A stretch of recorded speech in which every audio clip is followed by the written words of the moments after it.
Assalamualaikum warahmatullahi wabarakatuh. Salam sejahtera bagi kita semua. Dan tak lupa pula juga kita sholawat dan salam kepada junjungan besar Nabi kita Baginda Muhammad Sallallahu Alaihi Wasallam, yang mana beliau telah menuntun kita dari jalan yang gelap gulita menuju jalan yang terang benderang. Maka pada acara kali ini, yang mana karena pandemi ini yang seharusnya Tahsinul diadakan secara outdoor, sehingga karena pandemi COVID akhirnya diadakan secara online. Maka dari sini saya ingin menyampaikan terkait masalah kepemimpinan, yang mana dalam Tahsinul juga dijelaskan kepemimpinan ini adalah salah satu materi yang mana sangat penting sekali, karena kita tahu bagaimana keadaan mahasiswa saat ini, khususnya di pendidikan bahasa Arab. Kebanyakan dari mereka sendiri adalah malu ataupun kurang pede ketika dia memasuki dunia baru, sehingga butuh kerjasama tim.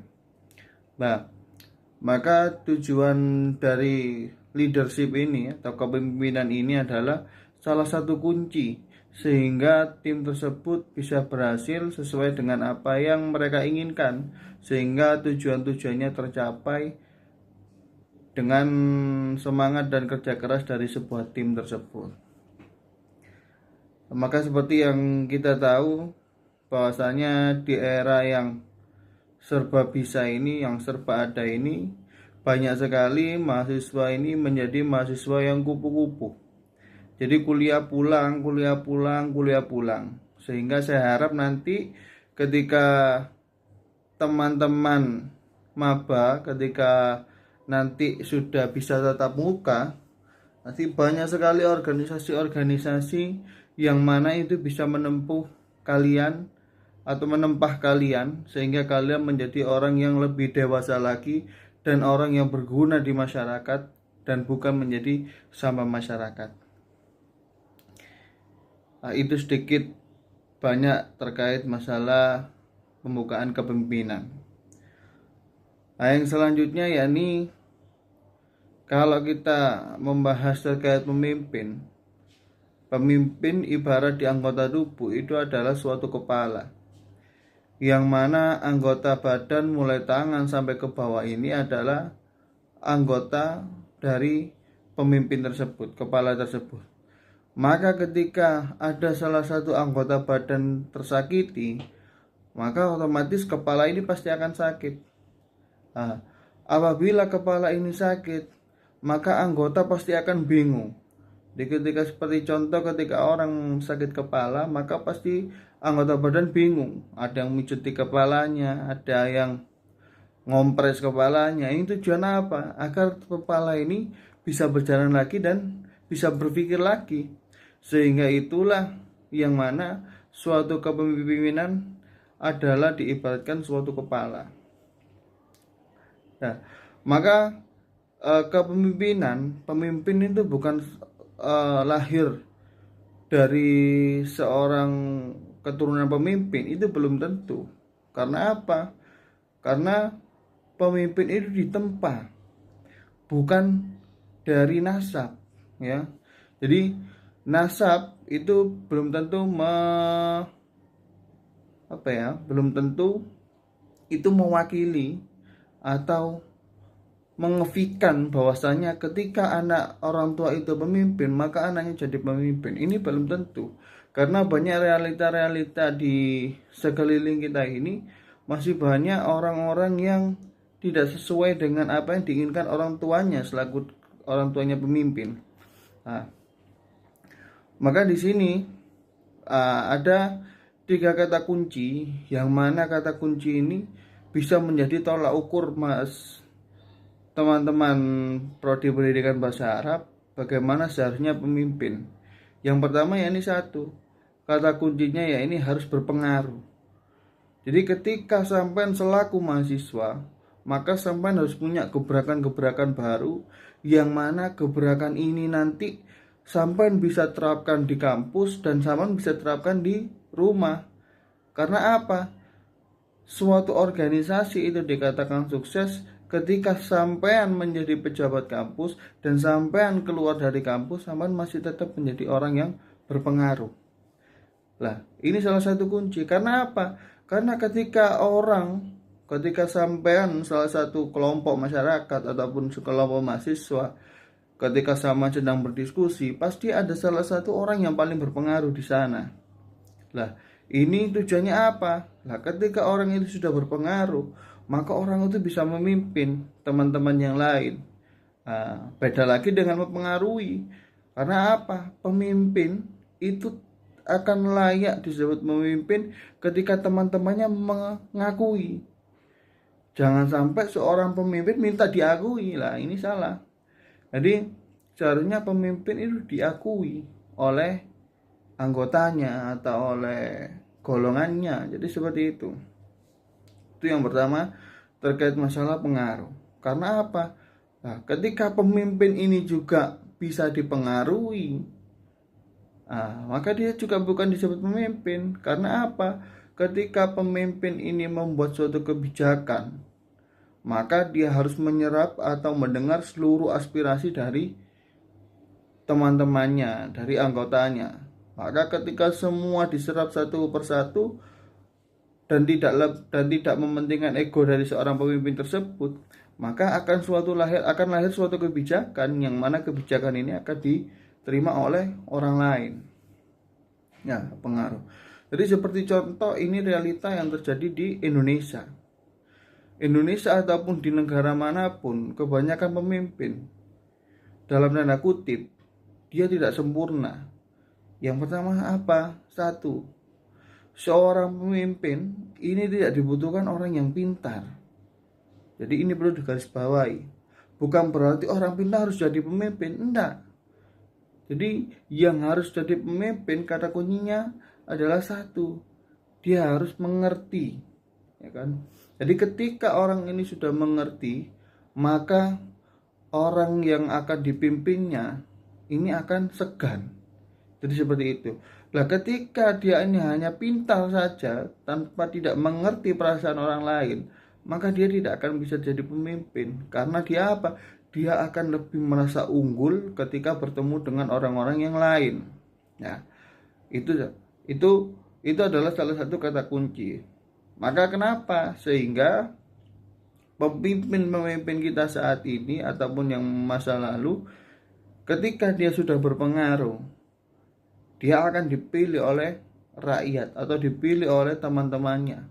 Maka ketika dia sudah dipilih orang temannya karena dia mengerti apa yang diinginkan temannya, maka dari situ pemimpin akan bisa mencari mana orang-orang hebat yang ada di sekelilingnya, maka dia akan menjadi pembantunya seperti itu. Seperti contoh, apakah setiap presiden di semua negara mereka orang-orang mengerti terkait masalah pendidikan, mulai dari yang kecil sehingga yang besar, mulai masalah ekonomi ataupun yang lainnya? Saya yakin tidak.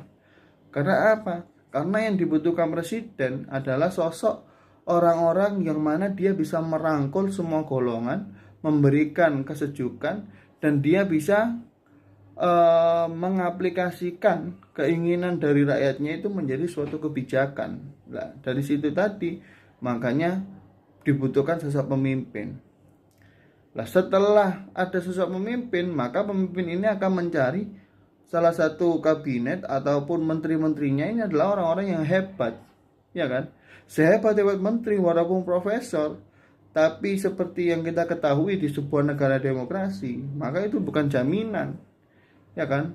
Kadang orang-orang yang tidak sekolah pun dia bisa menjabat DPR. Nah, ini adalah kata kunci kepemimpinan. Nah, selanjutnya setelah pengaruh, yang kedua adalah kedisiplinan.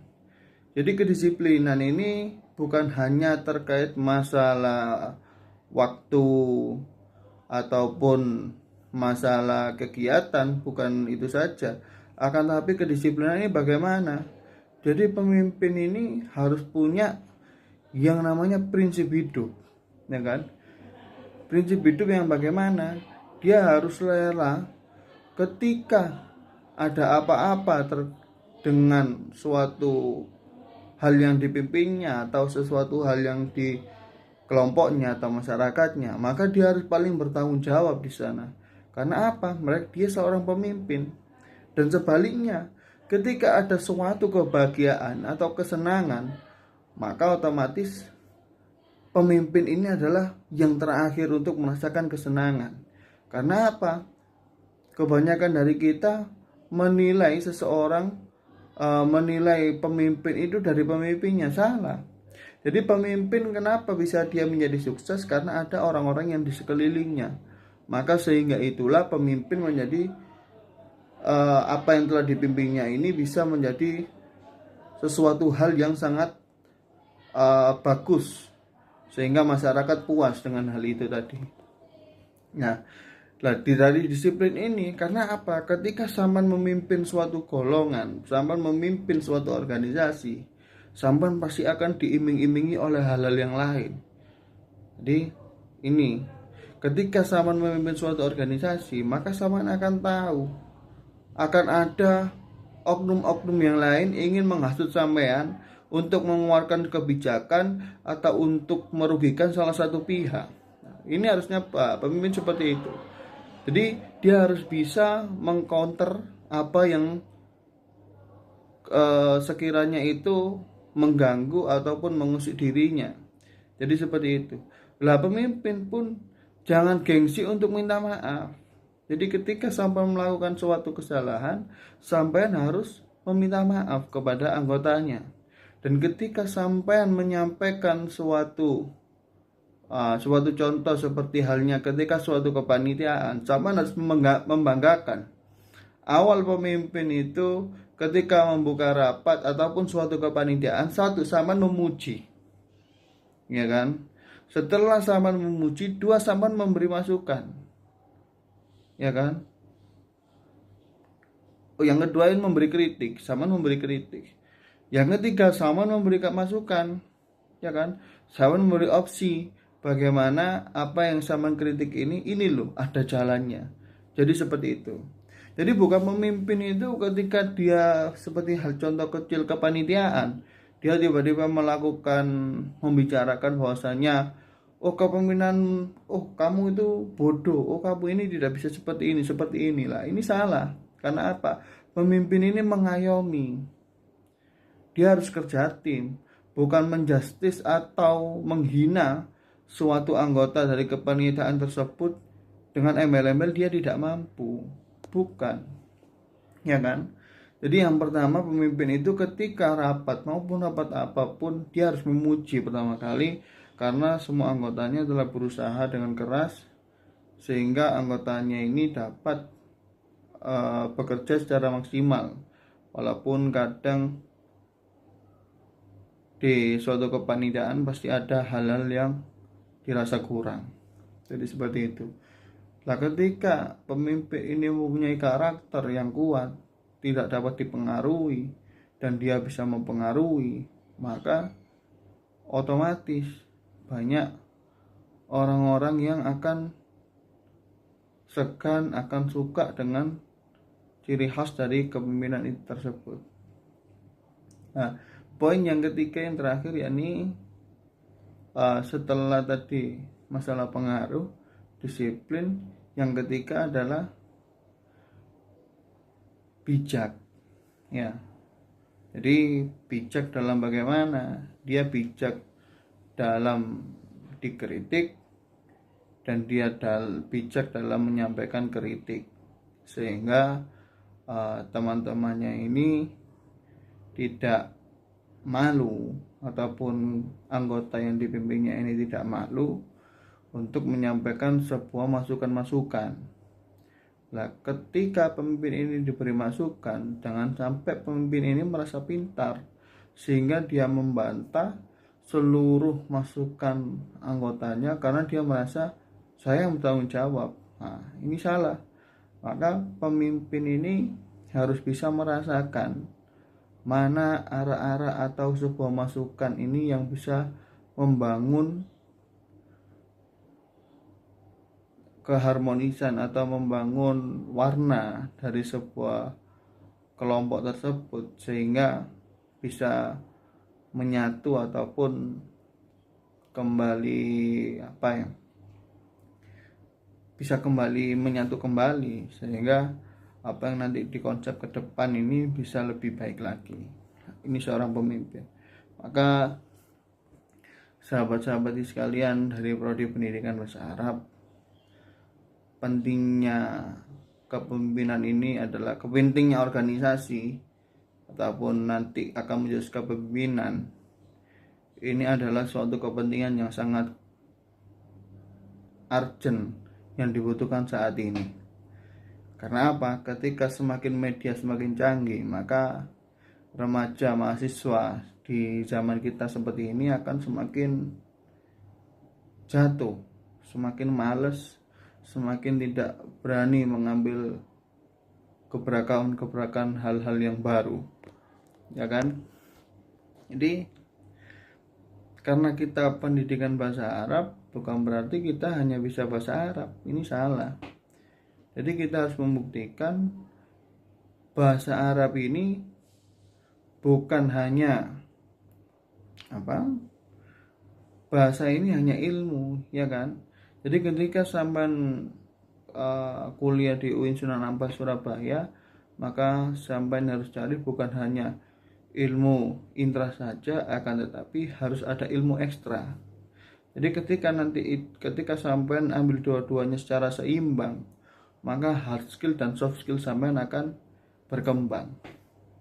Jadi jangan sampai mencontoh teman-teman yang lain acuh tak acuh dalam organisasi ataupun organisasi ini menghambat terkait masalah kuliah. Ini salah besar. Tidak ada organisasi yang menghambat kuliah, tidak ada. Semua kembali kepada orangnya. Cari organisasi manapun, di undang-undang manapun, di dalam keorganisasian di ekstra kampus ataupun intra kampus yang menyatakan bahwasanya suatu mahasiswa itu harus lulus semester 20 ataupun 14 lah katakan, ketika harus menjabat seperti ini. Tidak ada. Itu semua pilihan.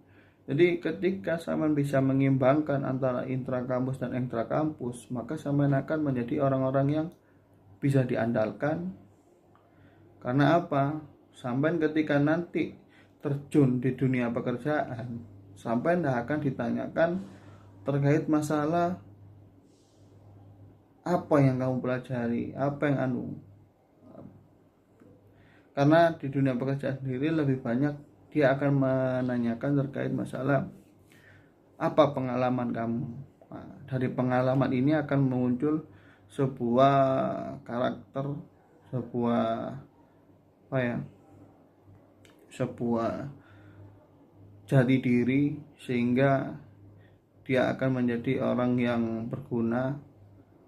Ya, jadi seperti itu.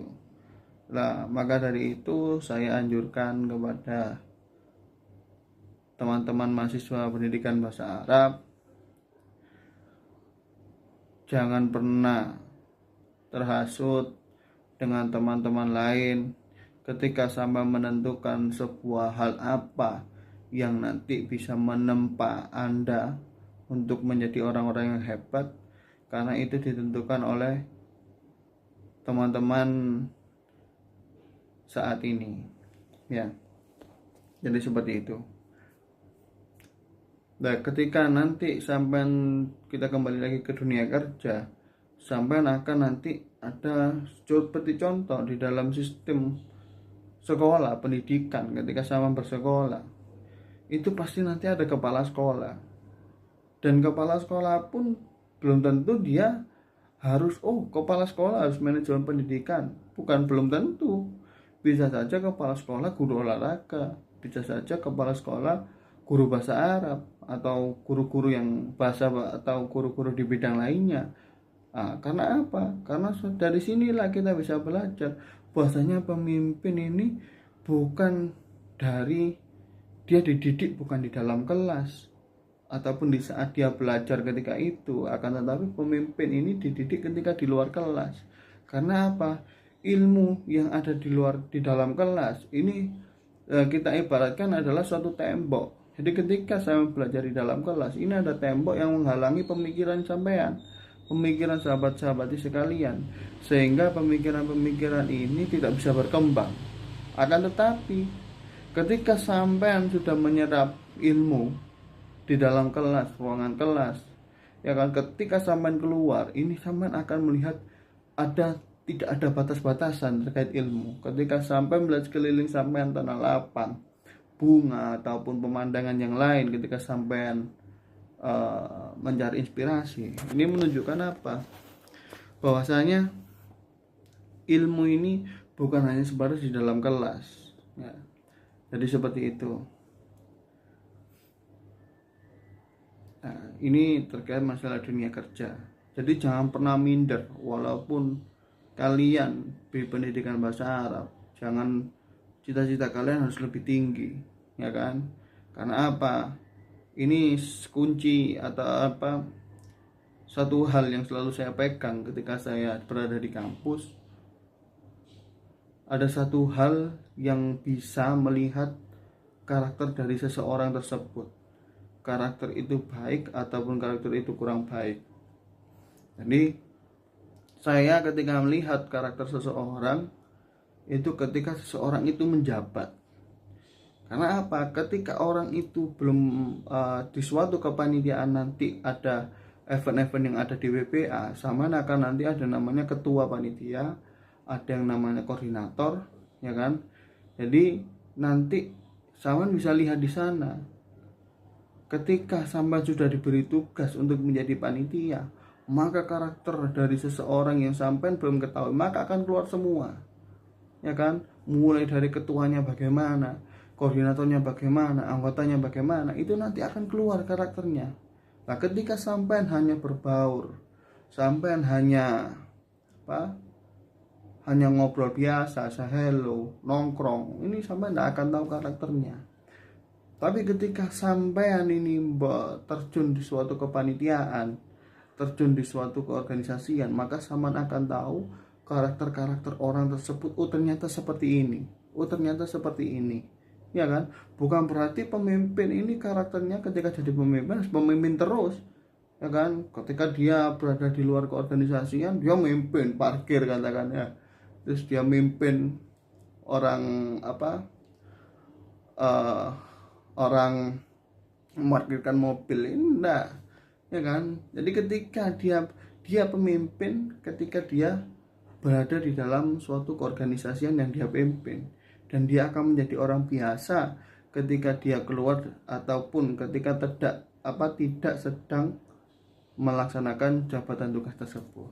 Jadi Saman harus bisa bedakan itu. Bukan jangan sampai Saman paling sok, Saman paling jago, merasa di dalam pemimpin, di luar pemimpin, salah kan? Jadi kita harus tahu waktu ataupun tahu tempat sehingga nanti itu tidak memalukan pada diri kita sendiri. Nah, itu yang pertama. Nah, yang kedua, untuk masalah di akhir organisasi ataupun mungkin saran dari saya selalu mengatakan kepada sahabat-sahabat di sekitar saya, selalu mengatakan bahwasanya ketika nanti sampean menjadi orang besar di kampus, ya kan, sampean keluar dari kampus, sampean harus tetap menjadi orang besar, ya kan? Besar bukan berarti badannya, akan tetapi apa? Sampean mempunyai pengaruh, sampean diakui oleh orang, kemampuan sampean diakui oleh orang. Nah, ini adalah suatu kesuksesan organisasi. Bukan tolak ukur suatu kesuksesan organisasi sampai menjadi orang-orang yang bergelimang harta, orang-orang yang wow, ya kan? Bukan seperti itu. Jadi ketika tolak ukur sampai susah berorganisasi adalah ketika sampai menjadi orang besar di dalam kampus dan sampean bisa berguna kembali ke dalam masyarakat, kan? Jadi ilmu-ilmu apa yang sudah sampean pelajari di kampus, keorganisasian apapun, sampean terapkan kembali ke masyarakat, ke tempat kelahiran sampean semua, karena inilah tolak ukur dari kesuksesan sebuah sampean berorganisasi. Nah, minimal sampean dikenal di masyarakat, ya kan, sampean diakui keberadaannya di masyarakat, ya kan. Tidak perlu sampean terjun politik ataupun sampean apa yang di luar keinginan sampean. Yang penting sampean berguna, maka apa organisasi yang pernah sampean anut itu sudah termasuk sebuah keberhasilan dari organisasi, ya. Jadi mungkin itu saja karena keterbatasan waktu. Mungkin lain waktu kita bisa bertemu kembali tatap muka, bukan hanya bertemu dalam video, yang mana kalau sambil melihat video saya ini, saya harap sedikit banyaknya bisa memotivasi khususnya diri saya pribadi dan teman-teman sekalian. Jadi mungkin itu saja dari saya, kurang lebihnya saya mohon maaf. Wallahu muwaffiq ila aqwamit thoriq. Wassalamualaikum warahmatullahi wabarakatuh.